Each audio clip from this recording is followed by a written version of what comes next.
Hi, this is Dr. Pedro Ramirez, Editor-in-Chief of the International Journal of Gynecological Cancer. Today, I have the great pleasure of having on the podcast Dr. Gabriel Levin from McGill University Health Centre, Division of Gynecologic Oncology in Montreal, Canada. The topic of this podcast is our June lead article titled Impact of Bilateral Oophorectomy on Survival Among Patients Undergoing Radical Hysterectomy for Cervical Adenocarcinoma, a National Cancer Database Analysis. Gabriel, welcome back to the podcast. Always so great to hear from you and discuss these manuscripts. And thank you for your time and accepting our invitation. Thank you, Pedro. Thank you so much for inviting me. It's a true honor to be here, and I'm humbled by the invitation. And if I may, Pedro, I want to take a moment. I'm still emotional from ESGO for you receiving the first Giovanni Scambia Mentorship Award. Everybody who was in the theater acknowledged this. Everybody who spent just even a short time with you understands exactly why you received it. Your impact on trainees goes far beyond formal mentorship. And on personal note, I was never formally your mentee, but I absolutely see you as one of my mentors. Countless of academic medicine hours, some painful hours as well. So thank you, not just for having me today and highlighting our manuscript as the lead June article, but also what you do for the community, for the journal, and so many for us along the way. So thank you, Pedro.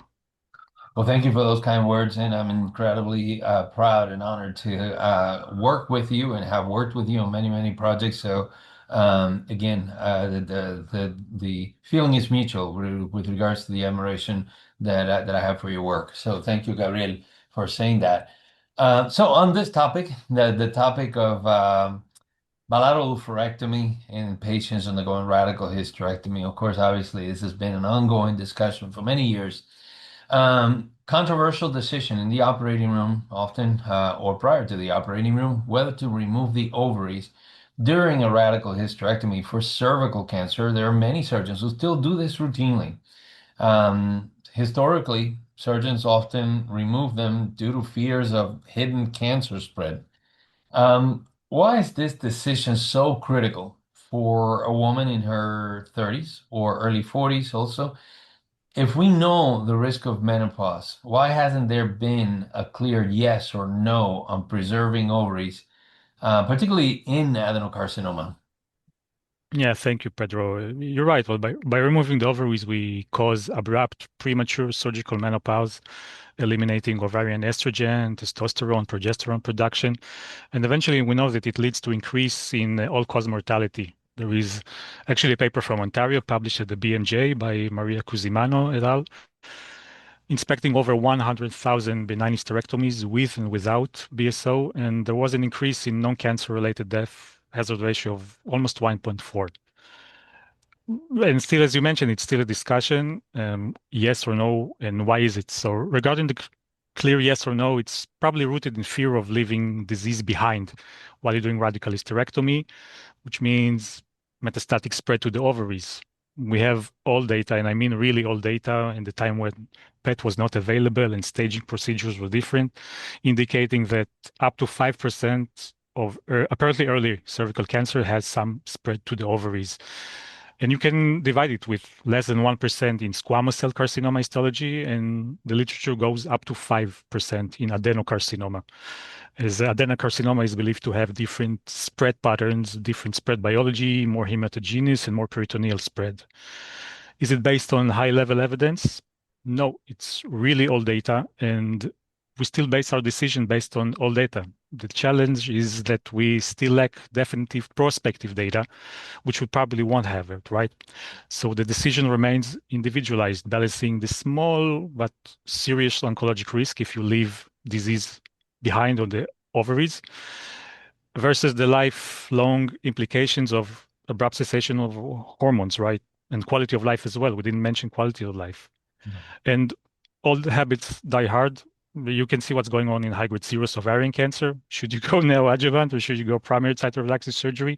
You have 5 RCTs, and still we debate it, right? So probably it's old habits die hard, and we need to mention more the importance of BSO or leaving behind the ovaries. Yeah, so thank you so much for actually doing such a great job in setting the framing of this topic. I wanted to ask you just before we move on to the other questions, are there clear and definitive recommendations from NCCN or ESGO or ESMO guidelines as to what to do in this setting? Excellent. It depends how do you define clear. As you go more explicitly, they actually state that ovarian preservation should be discussed with women in reproductive age with squamous cell carcinoma. It can be considered in HPV-associated adenocarcinoma and is not recommended for HPV-independent adenocarcinoma. Is it clear? I would argue this is quite clear. They're like against ovarian preservation in HPV-independent adenocarcinoma. NCCN are less explicit. They mentioned that ovarian preservation should be considered when feasible to avoid surgical menopause, and also they offer ovarian transposition in case of radiotherapy is meant. And they also mentioned that in squamous cell carcinoma, the rate of ovarian metastasis is low. However, NCCN doesn't mention anything about adenocarcinoma histology. Hmm, interesting. Let's turn to the database that you use because obviously we have a lot of listeners that are international listeners. Um, Talk a little bit about this particular database, the National Cancer Database. And then also, can you tell us a little bit more about like who actually has access to this database? That's a great question because everybody who reads an NCDB paper probably says, well, how did you get to this data? NCDB is an incredibly powerful and so many great analyses have been published from it, including one New England Journal of Medicine paper published in October 31st, 2018, same day of the LAC trial, right? So it's a great source, but it's not really open to everybody. To get access, you need to actually need to go through formal application process tied to the U.S. Cancer Center. The database is managed by the American College of Surgeons through its Commission of Care or Commission on Cancer program. So access is limited to investigators affiliated with accredited institution by the Commission on Cancer. In practical terms, that means you need to submit a proposal through a US-based collaborator or somebody who is affiliated with a center which is approved by the Commission on Cancer. In this submission, you need to outline your research question, variables, analysis plan. You also need to have an IRB. And eventually, once you're approved, you have access specifically to de-identified data, which pertains to your question. Excellent. Let's talk a little bit more now about the study design here, your inclusion criteria, and then also what was the primary objective? Yeah. We first defined what is the desired age group, right? And we restricted it 18 to 45 years. We then defined our exposure, which is BSO, bilateral salpingo-oophorectomy, and we used a complete case approach, which means we included only cases in which we have a positive indication that the radical hysterectomy was performed with removal of the ovaries on tubes or without removal of the ovaries and tubes. Any other coding which was coded differently as radical hysterectomy and didn't mention specifically how the ovaries were managed, we excluded it. In the primary analysis, we included the adenocarcinoma histologies, mostly the glandular and endometrioid variants, and we performed a parallel analysis also to squamous histology. And the primary objective was to assess the overall survival in cervical adenocarcinoma based on the exposure, which is ovarian preservation, yes or no. The survival analysis was performed only for cases which had complete data for postoperative stage and for adjuvant radiotherapy and for adjuvant chemotherapy. Excellent. Now, let's talk about those results. 6,061 patients with adenocarcinoma. I believe 4,606 underwent a hysterectomy with a bilateral salpingo-oophorectomy, and 1,455 without a bilateral salpingo-oophorectomy. What were the main highlights of the findings? Yes, Pedro. So as you mentioned, 76% underwent BSO, which I regard this as a headline of this study. It's enormous amount. Bilateral salpingo-oophorectomy was not associated with improved overall survival in adenocarcinoma, period. In fact, it was associated with worse overall survival among patients with the squamous cell histology and in the overall cohort after we adjusted for the confounders. We also find that BSO is being performed more and more often with at the beginning period of the study, 2004, 50% more or Mm. less of cases were performed. And when we reach 2022, 90% of cases, both adenocarcinoma, both cervical squamous cell, have BSO. So quite it's obviously it's interesting to see that there has been a temporal trend, and we'll talk a little bit more about that in a second. I'd like to get to some of the questions from the fellows. This first one is actually from the University of Western Australia, Nicole Chris, and she's asking, tumor grade, including silva pattern, has significant effect on prognosis in adenocarcinoma. Both tumor size and grade were significantly different in the BSO versus conservation groups. What was the reason you didn't include these confounders in your adjusted analysis? And do you have any data on the Silva pattern in observed adenocarcinoma cohort? Yeah, thank you, Nicole Marie. She's a great reviewer. She's mentored by you. That's a great question. I would be more cautious, though, on stating that grade is associated with prognosis in adenocarcinoma. Let's look at other cancer site, endometrial cancer. We know from historically the tumor grade is validated as a prognostic factor. We define the risk groups based on tumor grade and the adjuvant treatment. In cervical cancer, the data is not robust. Specifically in adenocarcinoma, the role is less clear, and it was never associated with any risk groups. It wasn't included in SAD list criteria nor Peters criteria, and even not in Silva classification. So there is no robust data stating that higher grade in adenocarcinoma is associated with survival. The reason we didn't include it eventually on the final adjusted model is mainly methodological and database related. Our survival model was built around variables which are most directly related to treatment decision relevance and more consistent with completeness of data. We included age for overall survival, race, adjuvant treatment, and postoperative stage. And moreover, if you have a specific look at the table, you will see that the post-hoc Bonferroni correction indicated that grade 2 and unknown grade were the only groups that were different between the groups. Grade 1 and grade 3 were similar. Regarding tumor size, it's an important notion, important question and a remark. This factor, however, is strongly correlated with postoperative stage and adjuvant treatment given, and sometimes including this variable as a continuous variable just introduce more instability into the model than just higher interpretability. And finally, for the Silva pattern, regretfully, the NCDB doesn't code or has it recorded the Silva pattern. Yeah.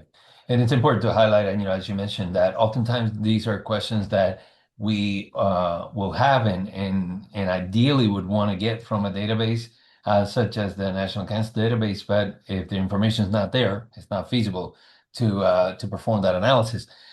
This question comes from Giuseppe Parisi at Gemelli in Rome, and he's asking, related to a topic you alluded to before. In the supplementary survival analysis by HPV-related subtype, long-term overall survival trended lower for HPV-independent tumors. This aligns with ESGO 2023 guidelines stating ovarian preservation can be considered an HPV-associated adenocarcinoma, but it is not recommended in HPV-independent variants.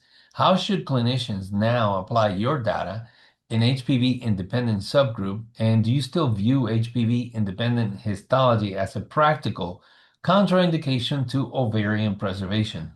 Yeah, thank you, Giuseppe, for this question. First of all, if you pay more attention to the ESGO guidelines, be specifically, they acknowledge that the recommendation is based on level 4 evidence.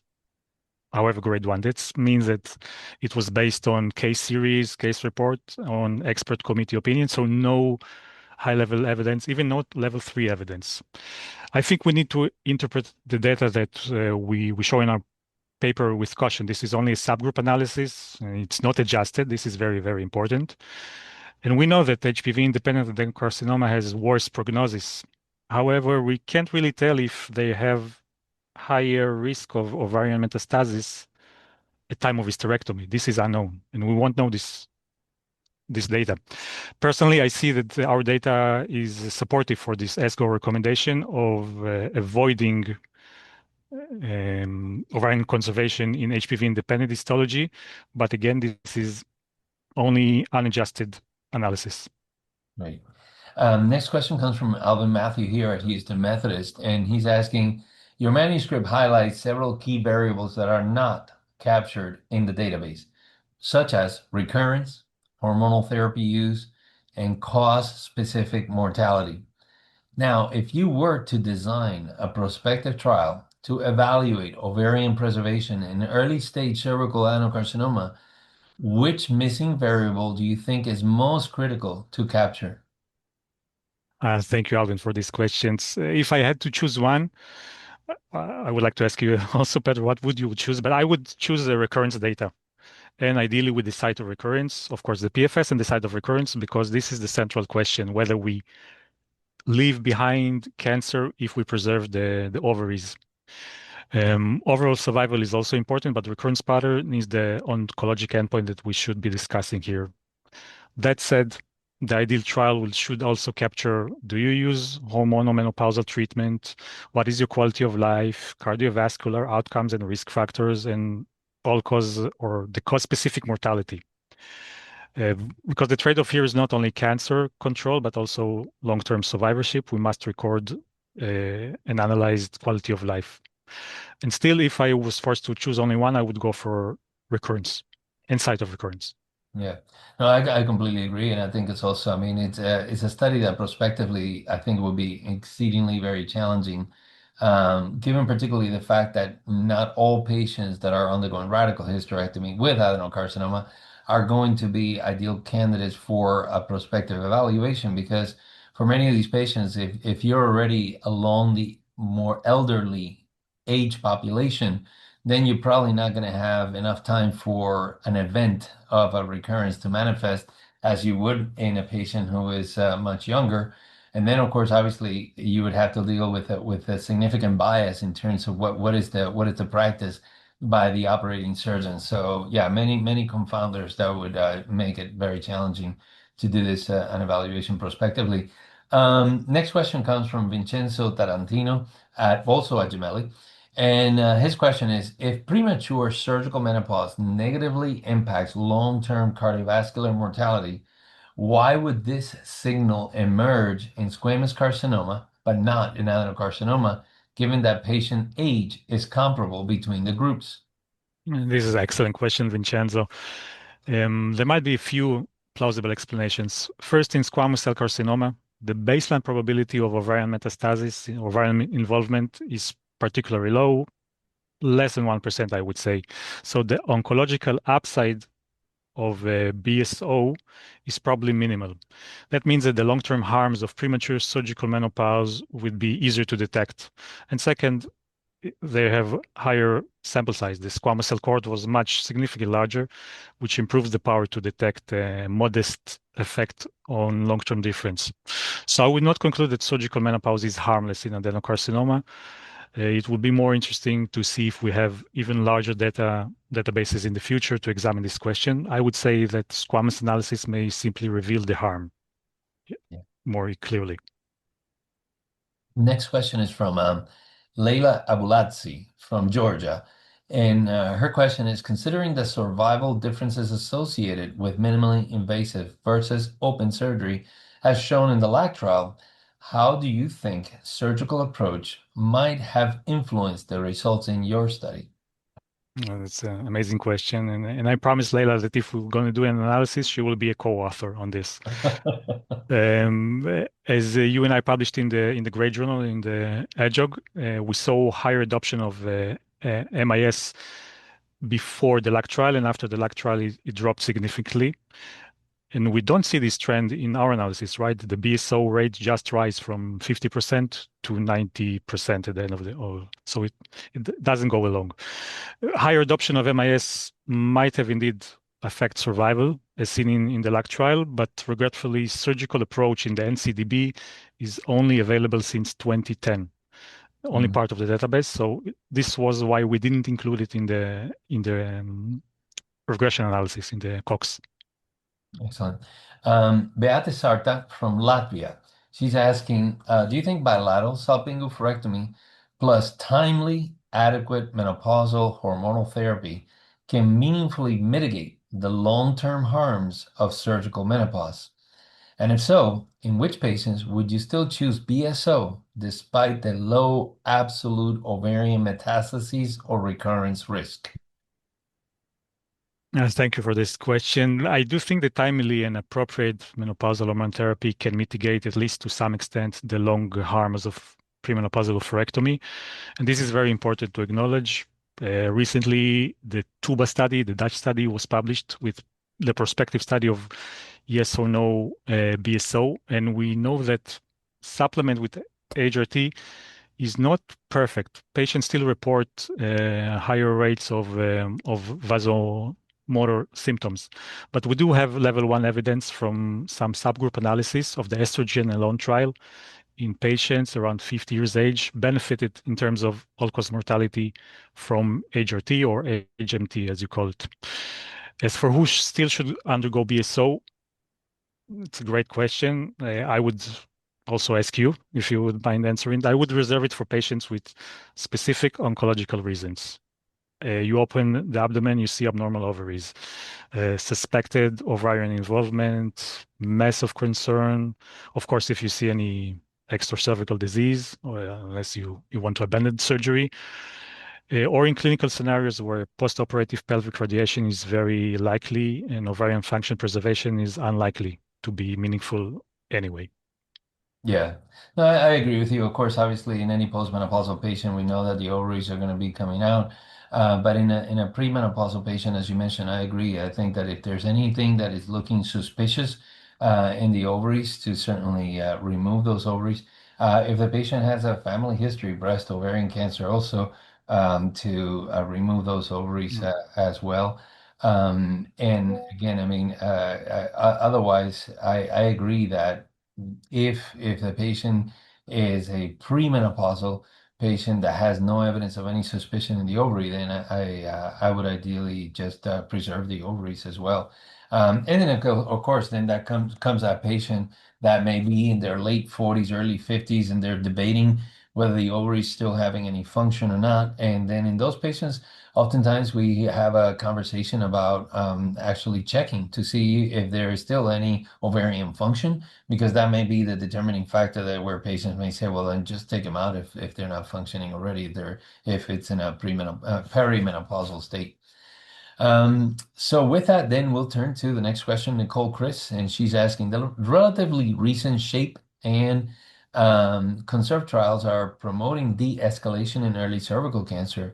Do you think we will see a reversal of the trend of increased oophorectomy? Now we're more frequently reminded of the option for limited surgery in this space. I surely hope so. One of the striking findings, which already stated, that BSO rates rose steadily after 2012, just steadily exceeding 90% after 2020. That suggests that routine practice drifted towards more ovarian removal, not less. I think that SHAPE and CONSERVE may help to reopen the broader conversation around de-escalation in carefully selected early cervical cancer patient, and it goes along with the de-escalation agenda. And I can call a shout out for your special issue for de-escalation. It was a remarkable issue, and I think everybody should read it. Thank you. Thank you very much. And just a couple more questions, Gabriel. This one's from Alvin Matthew here at Houston Methodist. And he's asking, can you just tell us how you yourself, you counsel your patients regarding ovarian preservation in early stage cervical cancer, given now the findings of your study?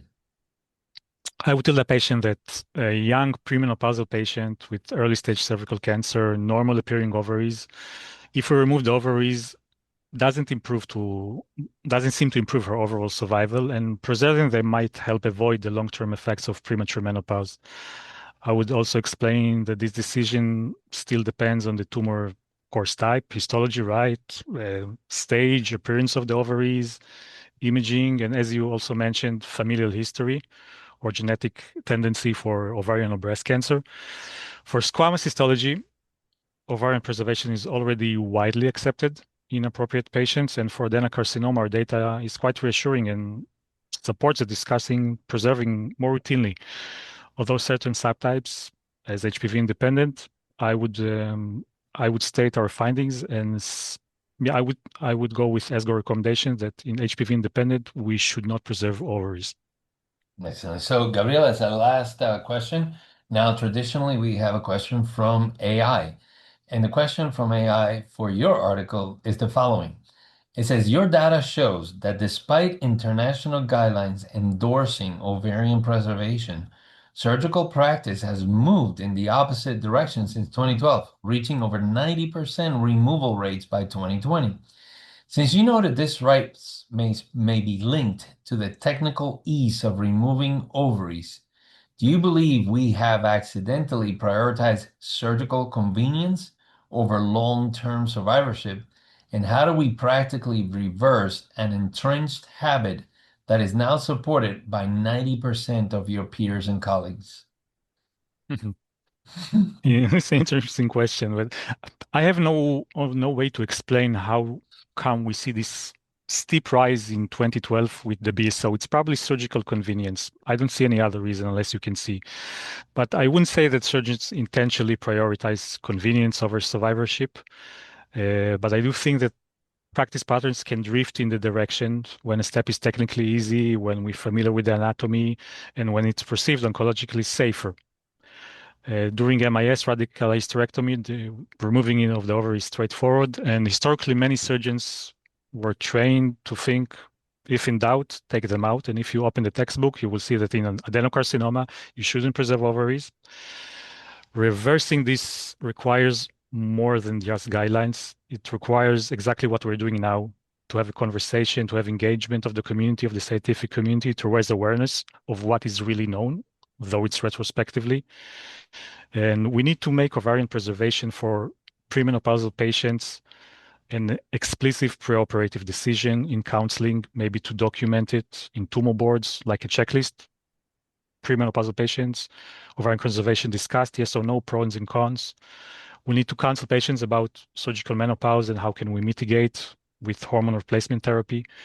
And we need to include maybe ovarian preservation as some kind of quality metrics in our centers. Yeah. No, excellent, excellent points, and you're absolutely right. Oftentimes, this is just practices that are ingrained just historically with no real evidence, and it is unfortunate because there are many still today in practice that do strongly believe that ovarian conservation should not be the case in adenocarcinoma. But obviously, the data continues to support that certainly conservation will be of benefit to all of our patients.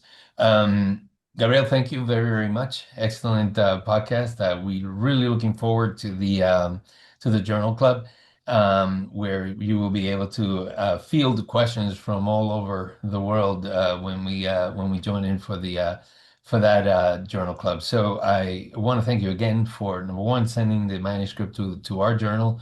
And congratulations to you and all of the co-authors, and thank you for all of the continued contributions that you make to the field of gynecologic oncology. Thank you so much, Pedro. It was a pleasure. Thank you.